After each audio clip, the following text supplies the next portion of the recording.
ये तो सारे लोगों के लिए है ना। प्रश्न ये है कि बाबा साहब की उस बात का को समझा किसने, कितनी गंभीरता के साथ में लिया और उसमें अमल कितने गंभीरता के साथ में किया।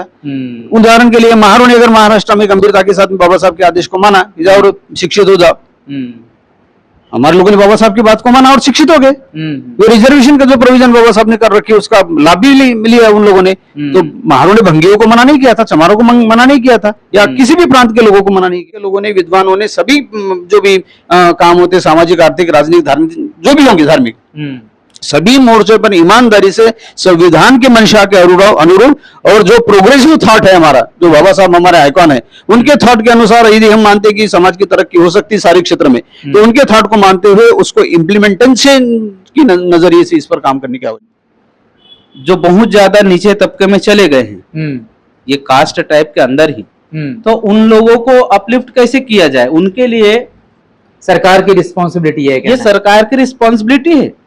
सरकार, क्योंकि जो भारत की सरकार है वो वेलफेयर गवर्नमेंट है, जन कल्याणकारी नीतियों के लिए वो गवर्नमेंट बने हुए। राज्य का काम है कि कैसे जन का कल्याण हो और आखिरी जो इंसान है वो कैसे फ्रंट पे आए। अंग्रेजों ने कहा था कि ब्राह्मणों में न्यायिक चरित्र होता ही नहीं, इनको न्याय करने का कोई अधिकार ही नहीं, और अपने रहते बारे में किसी को उन्होंने न्याय देने के लिए या ऐसे उपक्रम में लिया ही नहीं था।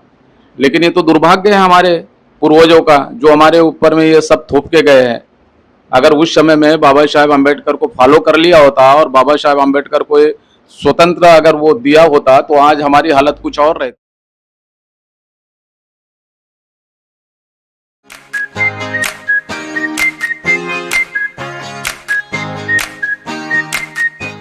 नमस्कार, मैं वीरेंद्र कुमार, आप देख रहे हैं सुकृति इंडिया।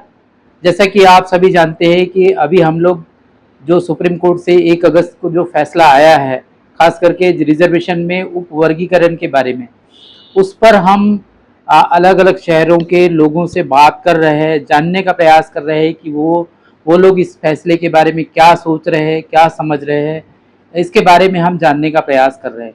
तो आज हम हैं भिलाई में, और भिलाई में यहाँ पर यहाँ के जो निवासी है वो यहाँ पर जमा हुए हैं, तो उनसे हम जानने का प्रयास करेंगे कि ये जो मुद्दा है उसके बारे में लोग क्या समझ रहे हैं, क्या जान रहे हैं, क्या उसके लाभ है, क्या हानियां हैं, उसके बारे में हम चर्चा करने वाले हैं। तो हमारे चैनल सुकृति इंडिया में आप सभी का हार्दिक स्वागत है। नमस्कार, आपका भी। जी, सबसे पहले शुरू करते हैं हम, आप ही से शुरू करते हैं। चलिए, हमारे बीच में जीडी राउत साहब है। राउत साहब, बताइएगा कि ये जो फैसला आया 1 अगस्त को, तो इस फैसले के बारे में आप लोग क्या सोच रहे हैं, क्या है ये फैसला आपकी नज़र में? ये तो सुप्रीम कोर्ट का फैसला है और सुप्रीम कोर्ट के उस वर्डिक्ट को हमने पढ़ा नहीं है, लेकिन मीडिया में इतने दिनों में बहुत ज्यादा चर्चा है उसकी जी। और चर्चा में मुख्य बिंदु ये है कि सुप्रीम कोर्ट कहता है कि कास्ट में भी जो रिजर्वेशन है उसमें भी सब कास्ट होनी चाहिए। अच्छा, उसको अब मौका देना चाहिए। और इस विषय पर जब हम अलग अलग लोगों के, विद्वानों की डिबेट देखते हैं तो उसमें ये बात समझ में आती है कि जो ब्राह्मणिकल थॉट के जो लोग हैं वो इस पर चर्चा करते समय निश्चित तौर पर ये बोलते नजर आते हैं कि वर्गीकरण होना चाहिए।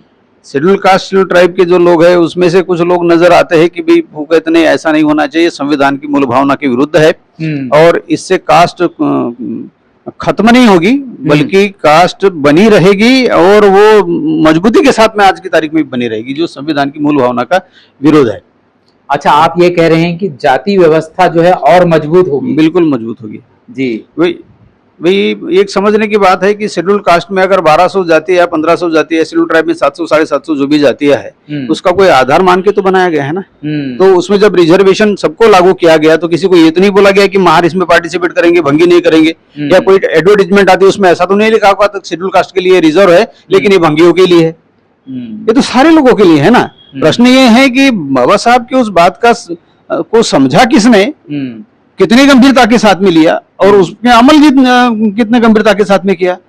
उदाहरण के लिए महारों ने अगर महाराष्ट्र में गंभीरता के साथ में बाबा साहब के आदेश को माना कि जाओ और शिक्षित हो जाओ, हमारे लोगों ने बाबा साहब की बात को माना और शिक्षित हो गए। वो रिजर्वेशन का जो प्रोविजन बाबा साहब ने कर रखी है उसका लाभ भी लिया उन लोगों ने। तो महारों ने भंगियों को मना नहीं किया था, चमारों को मना नहीं किया था, या किसी भी प्रांत के लोगों को मना नहीं किया था। प्रश्न इस बात का आता है कि आप शिक्षित जितने होंगे उतने ही तो किसी भी सहूलियत हो गए या जो फैसिलिटीज उसका उपयोग कर पाएंगे।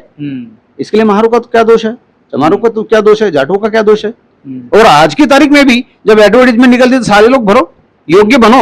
योग्य बनाने के लिए सरकार ने जो कुछ भी योजनाएं लाई आज तक की वो शेड्यूल कास्ट के लिए लाई, ट्राइब के लिए लाई, किसी विशेष जाति के लिए तो नहीं लाया था ना। तो ये प्रश्न ही कहाँ आता है कैटेगराइजेशन करने का। नहीं, उनका कहना ये है कि जो पार्टी है उनका कहना ये है कि इससे पहले बहुत सारे राज्यों में जैसे पंजाब में है, हरियाणा में है, इसी तरह का एक्सपेरिमेंट किया गया था और उस एक्सपेरिमेंट से उस समाज को फायदा हो रहा था। तो उनका कहना यह है कि जब इस एक्सपेरिमेंट से समाज का फायदा हो रहा है तो क्यों ना उसको पूरा देश में लागू किया जाना चाहिए। किस तरीके का एक्सपेरिमेंट और क्या फायदा होगा? जैसे जो सब क्लासिफिकेशन का जो मामला है वहां पर सब क्लासिफाई किया गया था, है ना। और वहां पे उनका कहना ये है कि वहां मतलब उससे उस क्लासिफिकेशन से उस जो पीछे छूट गए थे ऐसे जातियों को जो है उसका फायदा हुआ था, ये कहना है। तो अनुभव के आधार पे ये जो है आज की तारीख में अभी जो डाटा है उस डाटा के अनुसार भी देखा जाए तो क्या इतने साल में अगर रिजर्वेशन मिला है, महाराष्ट्र का उदाहरण लेते महार कम्युनिटी को, 100% महाराष्ट्र में रिजर्वेशन पूरा किया गया या सेंट्रल गवर्नमेंट पूरा किया गया? अब नहीं किया गया, इसके लिए जिम्मेदार कौन है? और यदि ये जो मेरे कौम के लोग या मेरे समय के लोग जो पढ़ लिख के सामने आ गए, मेरी एक जनरेशन जो पढ़ लिख के सामने आ गई, वे उठ गए नीचे से ऊपर तक के किसी भी प्रकार से प्रयास करके। अगर इनको बंद कर दिया जाता है, ये महार कम्युनिटी को बंद कर दिया जाता है, तो क्या शेड्यूल कास्ट की दूसरी कम्युनिटी है उस कम्युनिटी से आज की तारीख में रिजर्वेशन की वैकेंसी निकलती है, उसमें भरने के लिए एलिजिबिलिटी बन जाती है उनकी, है उतने लोग उनके पास में, नहीं तो क्या होगा? वो बैकलॉग बना रहेगा ना। वो बैकलॉग पिछला ही अभी तक के नहीं भरा, ये जो बैकलॉग बना रहेगा उसको कौन भरेगा? यानी इस जनरेशन के जो लोग जो जा रहे थे वो भी उसको भी रोक दिया और नए आपके पास में आने के लिए तैयार नहीं है, आप ये अवेलेबल नहीं है। आप ये कह रहे हैं कि जो रिजर्वेशन जितना था जो है उतना रिजर्वेशन दिया ही नहीं गया, यानी जितनी सीट उसमें मिलनी चाहिए थी वो मिली ही नहीं जो है। नहीं मिली है ना, तो आज के डाटा बताते हैं ना। तो जो पहले का जो बैकलॉग आपने कैंडिडेट नॉट फाउंड सुटेबल करके जो रोक के रखा था आज तक के, है ना। अभी की तो केस है आपके एम्स दिल्ली की, जानते हैं ना, वहां के डॉक्टर लोगों को हमारे फेल किया करते थे। फिर मुनगे करजी की अध्यक्षता में एक कमेटी बनी और उन्होंने कहा कि नहीं, वास्तव में डिस्क्रिमिनेशन इनके साथ में होता है, स्पेशली उनकी एग्जाम ली गई और सारे के सारे लोग पास हो गए। और आज की तारीख में भी एम्स में जातिवाद होता करके हमारे डॉक्टर लोग बोलते हैं। तो जिस बात को जड़ पर वार करना था अभी तक किए नहीं और बोलते कि भी बंद कर दो। अगर इनका रिजर्वेशन बंद भी कर दिया तो मेरा ये कहना है कि अभी समझो सेंट्रल गवर्नमेंट की, स्टेट गवर्नमेंट की वैकेंसी निकल जाती है और ये जो एलिजिबल लोग जो पढ़ के सामने इनको रोक देते हो, तो वो कम्युनिटी के लोग आज की तारीख में आपके पास अवेलेबल है क्या? इन पढ़े लिखे लोगों को तो पहले आपने कहा कि होने के बाद में भी कि सूटेबल नहीं है करके, फिर क्या करोगे उसका? वो बैकलॉग जैसे कि वैसे बना रहेगा और उसके बाद में भर दोगे दूसरे से। कहना ये है कि ईमानदारी से पहले जो है जो जितना आरक्षण मिला था उसको भी पिछले 70 सालों में ठीक से नहीं भरा गया, बैकलॉग उसमें काफी कम आ गया। पहले उसको गवर्नमेंट को पूरा करना चाहिए था, उसके बाद ये बात करना। बिल्कुल। अच्छा, ठीक है। तो आपको क्या इसमें घाटा क्या दिखाई दे रहा है इसमें? मतलब जो है जैसे मान लीजिए सब क्लासिफिकेशन कर दिया गया तो उससे इससे नुकसान क्या हो सकता है? नुकसान एक तो जातियों में दूरियां और पैदा हो जाएगी। जातियों में दूरियां पैदा हो, अभी जातियों में दूरियां अभी भी पैदा हो गई। कैसे? कि जब लोगों को ये देखा कि यार शेड्यूल कास्ट में ये चमार और महार कम्युनिटी के लोग ऊपर गए, बाकी के लोग नीचे हैं, तो उनके दिमाग में तो ये बात आ गई ना कि ये कम्युनिटी के लोग ऊपर गए हैं करके। इनको किसी ने रोका तो नहीं है। साथ में खाने पीना खाने से और बाकी डिवीजन बनेगा, वो मजबूत होगा और भी। अच्छा, जो संविधान की तरफ वो आपको जातीयता खत्म करने की बात होनी थी वो खत्म नहीं होगी, मजबूत होगी। और दूसरी बात, एजुकेशन का जो परसेंटेज जिस तरीके से कुछ कम शेड्यूल कास्ट की जैसे महार कम्युनिटी ने ले लिया, सामने आ गए। अभी अभी ये सब हो जाता है तो ये तो रुके ही जाएंगे। नेक्स्ट जनरेशन के लोग, थर्ड जनरेशन के लोग मान के चलो, और वो वो भी रुकेंगे ही रुकेंगे, क्योंकि उन लोगों की मानसिकता अभी भी ऊपर उठने की नहीं आई। जब तक मानसिकता ऊपर उठने की नहीं आएगी, शिक्षा का महत्व समझ में नहीं आएगा, तो वो शिक्षित क्यों होगा? तो उनका कहना ये है कि वो जो लोग आगे बढ़ गए, हाँ। उन लोगों ने कभी जाके अवेयरनेस कैंपेन नहीं चलाया, प्रचार प्रसार नहीं किया, इसलिए उनको पता ही नहीं चला जो है कि किस दिशा में अपने को चलना है। क्या ये जिम्मेदारी उन शेड्यूल कास्ट के लोगों की है, सरकार की है, किसकी है? बंद करना कौन चाहता? सरकार के लोग चाहते हैं ना, हम तो नहीं चाहते ना। तो जिम्मेदारी सरकार क्यों नहीं उठाना चाहती इस बात की? संविधान कर्मचारी के सामान्य व्यक्ति को बोलता है कि सरकार को बोलता है कि तुम शिक्षा की व्यवस्था करो, एजुकेशन की व्यवस्था करो, उनके जॉब की व्यवस्था करो। किसको बोलता है संविधान? आप क्यों अपनी जिम्मेदारी से झटक लेना चाहते हैं? और उसका नुकसान तो सबसे ज्यादा ये बैकलॉग जो बना रहेगा, और ये इनकी जो आदत है कि लेटरल एंट्री से भर दो, या तो सुटेबल नॉट फाउंड वाली जो है उससे आप भर दो, तो उससे ओवरऑल फायदा उन्हीं का है, और फायदे के लिए क्या, हमारा तो कोई फायदा नहीं है। लड़के भी शेड्यूल कास्ट के दूसरे कम्युनिटी को कोई फायदा इतने में होना नहीं है। और गवर्नमेंट ने चाहिए तो उनके लिए स्पेशल कोर्सेज चलाए, फैसिलिटीज चलाए। और मैं तो ये कहता हूं कि कौन से ऐसे कारक है जिसके वजह से बंगी कम्युनिटी के या डोम कम्युनिटी के और जो निचली कम्युनिटी उनके बच्चे पढ़ने के लिए नहीं जाते, आपने सर्वे करना चाहिए उसका। वो जिम्मेदारी सरकार ने लेनी चाहिए। सरकार इतने सारे कर्मचारी को पालती है ना, तनख्वाह देती है ना उनको, उनसे काम करवाए ना। वोटर लिस्ट बनाने का तो काम करवा लेते हैं, ये काम क्यों नहीं करवाते? ठीक है, फिर आगे का क्या रास्ता है? रास्ता तो यही है कि मैं समझता हूं कि पिछला 2 अप्रैल का जो भारत बंद हमने करवाया था, 21 अगस्त नहीं पिछला वाला, अच्छा पिछला वाला, हाँ। SC ST, हाँ, और अभी ये आया, मुझे ऐसा नहीं लगता है कि ये 2 अप्रैल के कांड से अभी तक के हमारे लोगों ने कुछ सीख ली इससे। और स्वयं हमारे संगठनों ने और हमारे विद्वानों ने सरकार पर भरोसा न करते हुए, सरकार जब देख रहे कि इसी तरीके से काम करते हैं, तो हम स्वयं की भी कुछ यंत्रणा खड़ी करें। अब मैं ये समझता हूं कि हमारे समाज के लोगों ने, विद्वानों ने, सभी जो भी काम होते, सामाजिक, आर्थिक, राजनीतिक, धार्मिक, जो भी होंगे धार्मिक, सभी मोर्चे पर ईमानदारी से संविधान के मंशा के अनुरूप और जो प्रोग्रेसिव थॉट है हमारा, जो बाबा साहब हमारे आइकॉन है, उनके थॉट के अनुसार यदि हम मानते हैं कि समाज की तरक्की हो सकती है सारे क्षेत्र में, तो उनके थॉट को मानते हुए उसको इम्प्लीमेंटेशन की नजरिए से इस पर काम करने की आवश्यकता है।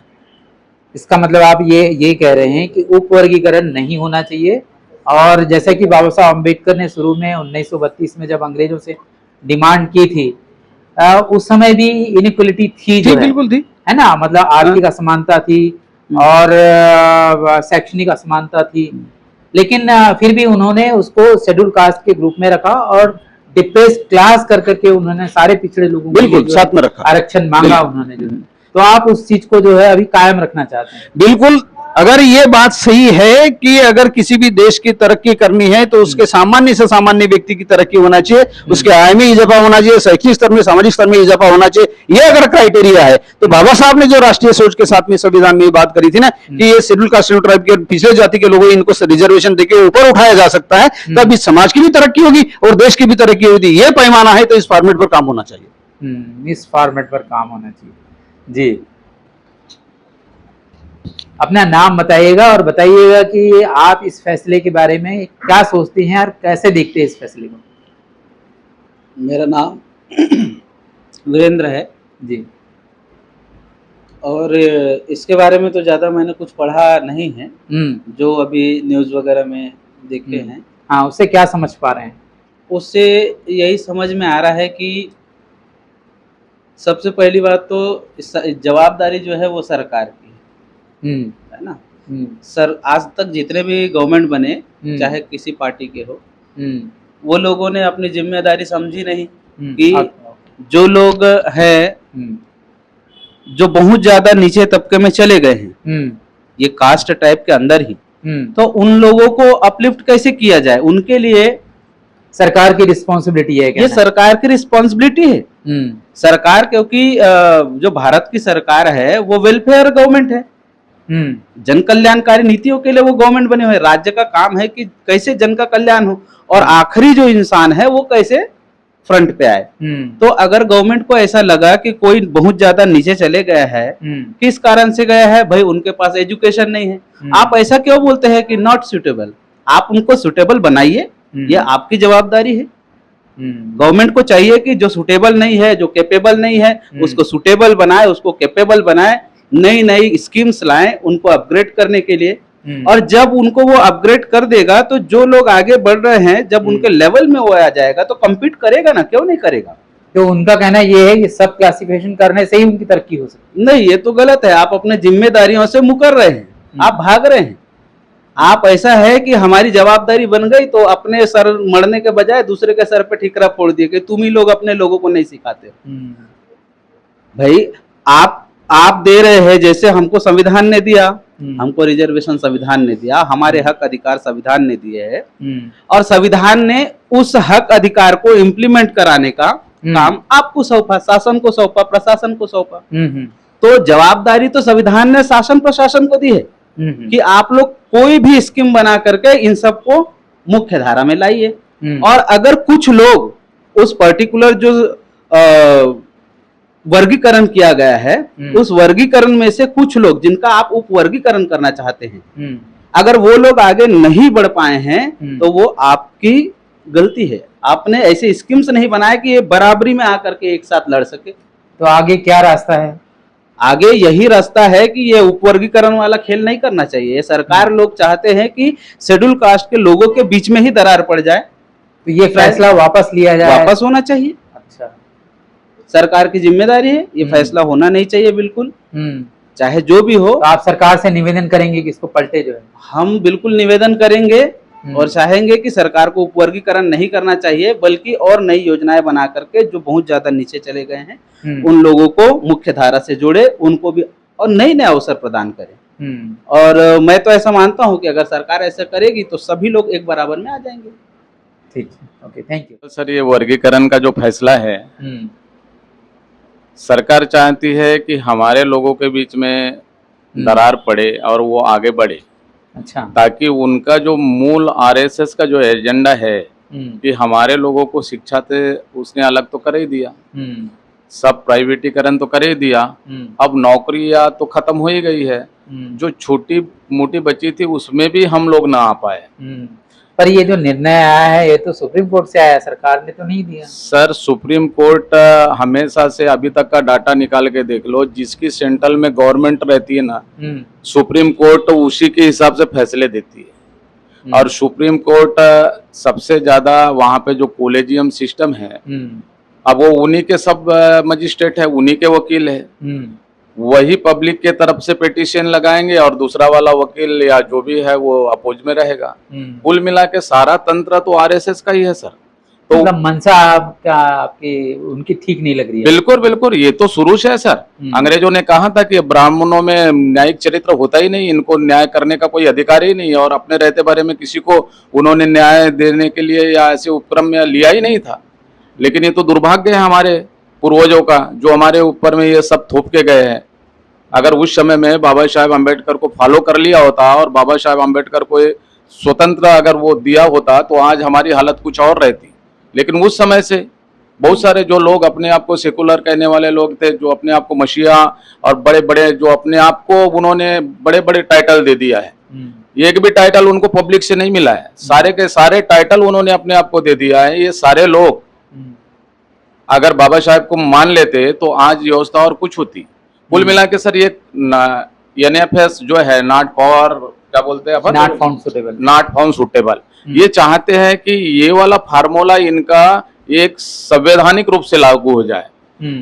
हम जानते हैं कि हमारे नीचे वाले जो भाई है जो शिक्षा से दूर है, उन्होंने शिक्षा के तरफ में अभी उतना ज्यादा वो नहीं किया है, या उनके परिवार वालों ने ध्यान नहीं दिया, या उनकी खुद की भी मजबूरियां रही, क्योंकि शासन ने वो सारी चीजें हम लोगों से छीन लिया है। तो वो चाहते हैं कि यार जब यहाँ पे मिलेगा ही नहीं कोई, तो वो आराम से अपनी वो पीछे से एंट्री करा देंगे। अब IAS IPS और मंत्रालय में और कैबिनेट में तो हो तो रहा है। अब वो चतुर्थ और तृतीय श्रेणी में भी हमारे लोगों को नहीं जाने देना चाहते, इनका षड्यंत्र है। और अब हम लोग तो ऐसा सोचते हैं, हमारे जो भी बुद्धिमान या इंटेलेक्चुअल लोग हैं जो इस पे मनन करते हैं, जो संवैधानिक भाषा को जानते हैं और कर रहे हैं, ये तो हम लोग अपने तरीके से जो भी हमारे घर मोहल्ले में बातें होती है हम लोग वैसे विचार रखते हैं, लेकिन उससे होना कुछ नहीं है। करेंगे तो वही जो संवैधानिक लेवल पे कोर्ट में जाके चुनौती देंगे और वहां पे लड़ेंगे। जी, तो राउत सर जो है, ये जो सब क्लासिफिकेशन वाला मामला है ये अब काफी आगे बढ़ गया है, क्योंकि ये जो फैसला दिया गया है ये सुप्रीम कोर्ट से दिया गया है। और तो इस फैसले को न केवल एकेडमिकली जस्टिफाई किया गया है बल्कि लीगली भी जस्टिफाई किया गया है। तो ये इतना आसान मामला नहीं है और आसान होता हुआ नहीं दिख रहा है। तो इससे हमारे जो समाज है, यानी हमारा जो खास करके जो पिछड़ा समाज है, उस पे आने वाले दिनों में क्या इसका गहरा असर होने वाला है और उससे उस असर से बचने के लिए हमको क्या करना चाहिए? ये तो इतने दिनों से जब देख रहे उससे ये बात समझ में आती है कि ये मामला आगे जाए या न जाए, लेकिन हवा में उछाल दिया गया है। ये उछाल दिया गया है और ये विशेष प्रकार की जो कौमें हैं भारत में वो इस तरीके के काम को करती है। अब लागू हो या ना हो, लेकिन लोगों के दिमाग में घूमते रहेगा। पानटेले पर खड़े रहते रहते चर्चा जरूर करेंगे, किसी घर में जाएंगे तो चर्चा जरूर करेंगे। नहीं, ये लोगों के दिमाग में डाल दिया, ये आगे आने वाले समय के लिए हमारे लिए खतरा बने ही जाएगा।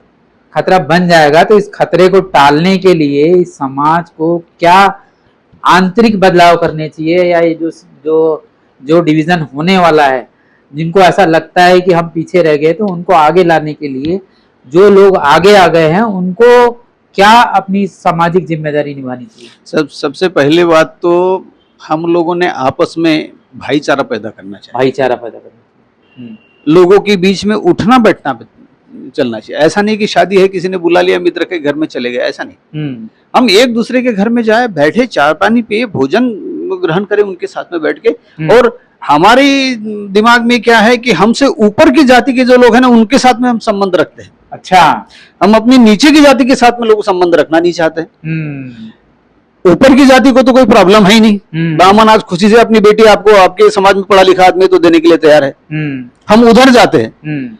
हम नीचे की कम्युनिटी के लोग जिनके साथ में भाईचारा पैदा करने की आवश्यकता है, जिनके साथ में हम रहते हैं, हमारे घर गांव में आबादियां देखेंगे तो एक दूसरे के साथ में जुड़ी हुई होती है। महारों की, मांगों की, चमारों की एक साथ रहती है। उसके बीच में बामन नहीं आता कभी। अभी अलग हो गई, बात अलग है। लेकिन इस चीज को, जाति का जहर को कम करने के लिए हमने आपस में ही काम करना पड़ेगा। आपस में काम करना। जो जातियां टूटी हुई है, जो बिखरी हुई है, जिनके साथ में कास्ट डिस्क्रिमिनेशन होता है, उन लोगों ने आपस में जोड़ने की प्रयास करना चाहिए। आर्थिक और सामाजिक रूप से भी वो एक जैसी है। आर्थिक और सामाजिक रूप से भी एक जैसी है। जहां अंधश्रद्धा में फंसते तो कोई भी कौम हो, अंधश्रद्धा में फंसती चली जाएगी वो। तो उसका उत्थान इसलिए बाबा साहब ने 14 अक्टूबर के दिन इंजेक्शन लगा दिया था वो वाला। तो जो उस पर काम करेंगे उसका डेवलपमेंट होगा। नहीं होगा ये सवाल ही नहीं आता। नहीं, लेकिन उनको समझाने के लिए, उनको बता, अभी तो उनको मालूम ही नहीं है, तो उनको बताने के लिए, समझाने के लिए, प्रचार प्रसार करने के लिए किसी न किसी जो लोग आगे बढ़ गए इस क्षेत्र में, जिन्होंने सफलता प्राप्त कर ली है, उनकी तो सोशल रिस्पॉन्सिबिलिटी। नहीं, मैं तो ये समझता हूँ कि ये जिम्मेदारी सरकार की थी, है, रहेगी। लेकिन उस जिम्मेदारी को अभी हमारे लोगों ने स्वीकार करना चाहिए। हाँ, ये कहने का मतलब है। मैं ये चाहता हूँ कि हम अब हम अपनी नैतिक जिम्मेदारी को स्वीकार करें। जातियां तोड़ना है ना, हमको करना पड़ेगा, दूसरे की भरोसे नहीं रहेंगे। और इनका किसी कौम का यदि सामाजिक उत्थान नहीं होता तो उसकी वैचारिकी का भी उत्थान नहीं होगा। वो ब्रेन लेवल पर भी वैसे रहेंगे। तो जब तक ब्रेन लेवल पर वैसे रहेंगे, हमारे साथ में संघर्ष उनका बना रहेगा, जातीयता बना रहेगी, उच्च नीचता की भावना बनी रहेगी। तो उसको तोड़ना भी हमारा काम। यानी मेरा साफ साफ कहना है कि आर्थिक, सामाजिक, शैक्षणिक, धार्मिक तरीके से यदि हमको कुछ लोगों ने तोड़ दिया था समाज से, और उसके दुष्परिणाम सारे लोगों ने भोगे हैं। बाबा साहब की कृपा है कि हम सारे लोगों को एक साथ उठने का मौका दिया। तो अब अभी तक के तो हो गया कि हमने नहीं उठ पाया, जो भी किया होगा हमने, उसको गलती स्वीकार करके आपस में भाईचारा पैदा करना, उनको शिक्षित करने में सहायता करना। और नागपुर में, महाराष्ट्र में तो हम तो देखते हैं लाइब्रेरीज ओपन करके रखी लोगों ने, स्कॉलरशिप किया, किसी भी प्रकार की कोई जरूरत पड़ती तो हमारे लोग दौड़ के चले जाते। पर इस बात को बढ़ाना जरूरी है, और इसको केवल एजुकेशन के तौर पर नहीं, सामाजिक तौर पर भी इसको नैतिकता के आधार पर उतारना बहुत जरूरी है। नैतिकता के आधार पे उतारना जरूरी है। और इसके लिए जो है, आज जैसा कि आपने बताया कि एक विशेष विचारधारा के लोग जो है ये काम कर रहे हैं। बिल्कुल। तो जैसे कि हम जानते हैं कि भारत में 2 ही तरह की विचारधारा, हम बार बार अपने वीडियो में ये बात कहते हैं कि 2 ही विचारधारा है। एक तो समता स्वतंत्रता बंधुत्व की विचारधारा है, दूसरा साम दाम दंड भेद की विचारधारा है। तो जब 2 ही विचारधारा है, तो जो हमारे जो बहुजन समाज के लोगों की संख्या इतनी है भारत में, तो क्या हमारे बुद्ध विहार जो है इन सारे लोगों के लिए जो समता स्वतंत्रता बंधुत्व चाहते हैं, ऐसे लोगों को इकट्ठा बैठाने के लिए क्या नहीं खुलने चाहिए? एक्चुअल में भारत में मैं देखता हूँ कि मैं जिस एरिया में महाराष्ट्र में और छत्तीसगढ़ में रहा हूँ, यहाँ बुद्ध विहार बने ही नहीं। वो सामाजिक भवन बनाए, और वो सामाजिक भवन जिस समाज के लोग बनाएंगे उसका होगा। नहीं तो हमारे बुद्ध विहार नहीं खुलने चाहिए? नहीं, बने ही नहीं ना। वो अच्छा। बने तो हाँ। या यदि भवनों को बुद्ध विहारों में कन्वर्ट कर दो, हाँ तो सारे कम्युनिटी के लोग आ जाएंगे उसमें, हाँ। आपस में भाईचारा बनेगा।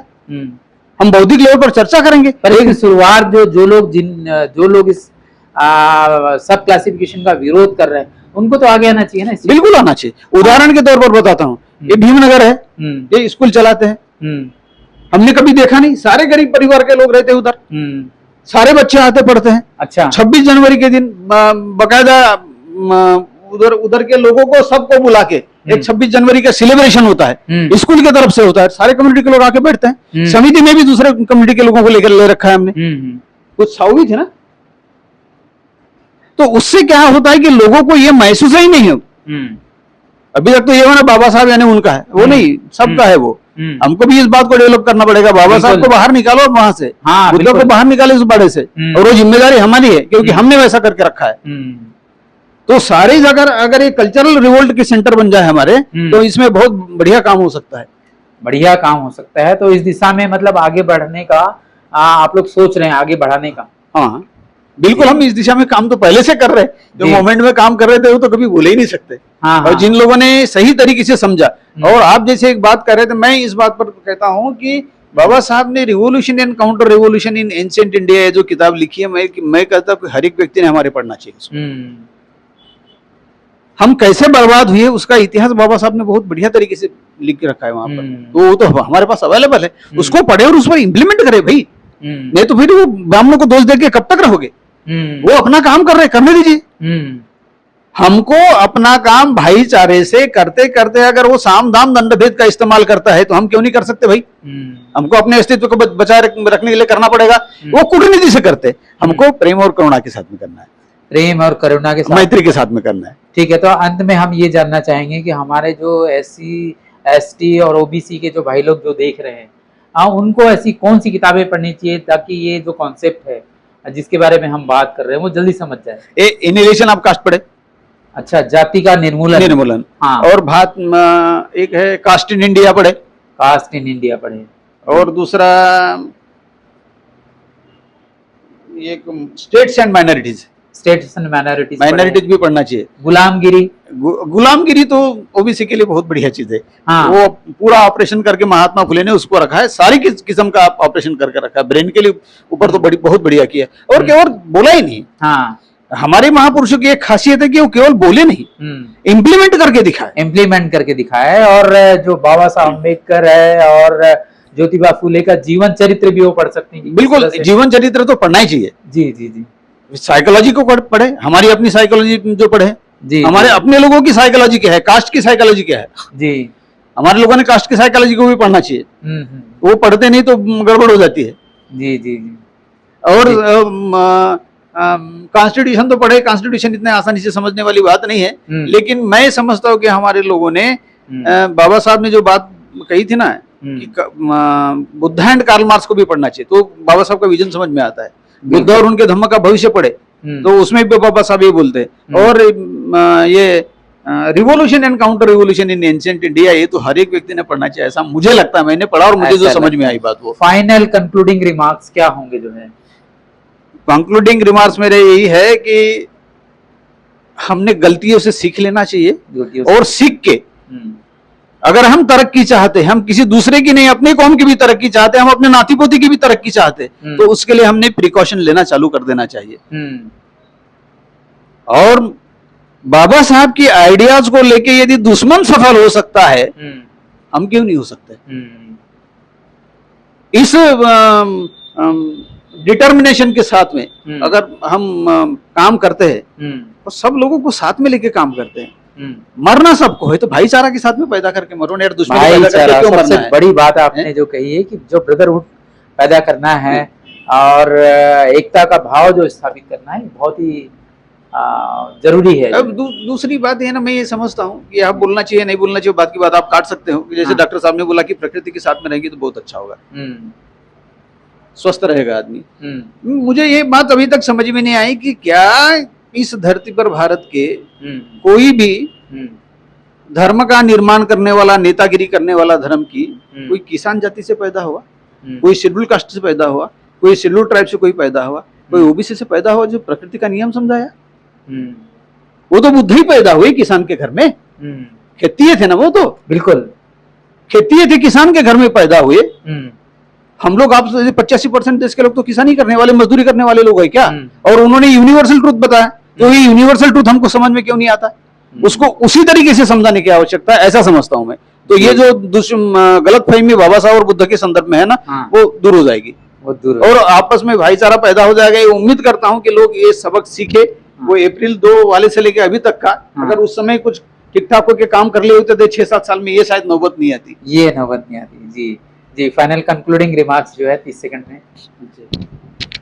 अभी जैसे हम लोग इतनी सारी बातें सुने हैं, तो ये मैं इतना ही कहना चाहूंगा कि सरकार के साथ साथ जवाबदारी बड़े बेटे की भी होती है। जो लोग अपग्रेड हो गए हैं, जो लोग आगे बढ़ गए हैं, उनकी भी जवाबदारी है कि अगर छोटे भाई को कोई तकलीफ हुई है तो उनके बीच में जाएं, जा करके उनका दुख दर्द समझे।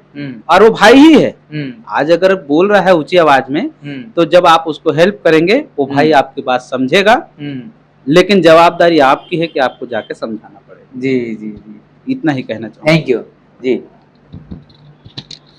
जी सर, हाँ, हम सब लोगों को कोशिश करना चाहिए कि हमारे जो नीचे वाले भाई है उनको हम लोग अपने तरफ से मदद करके अपने बराबरी में लाने की कोशिश करें।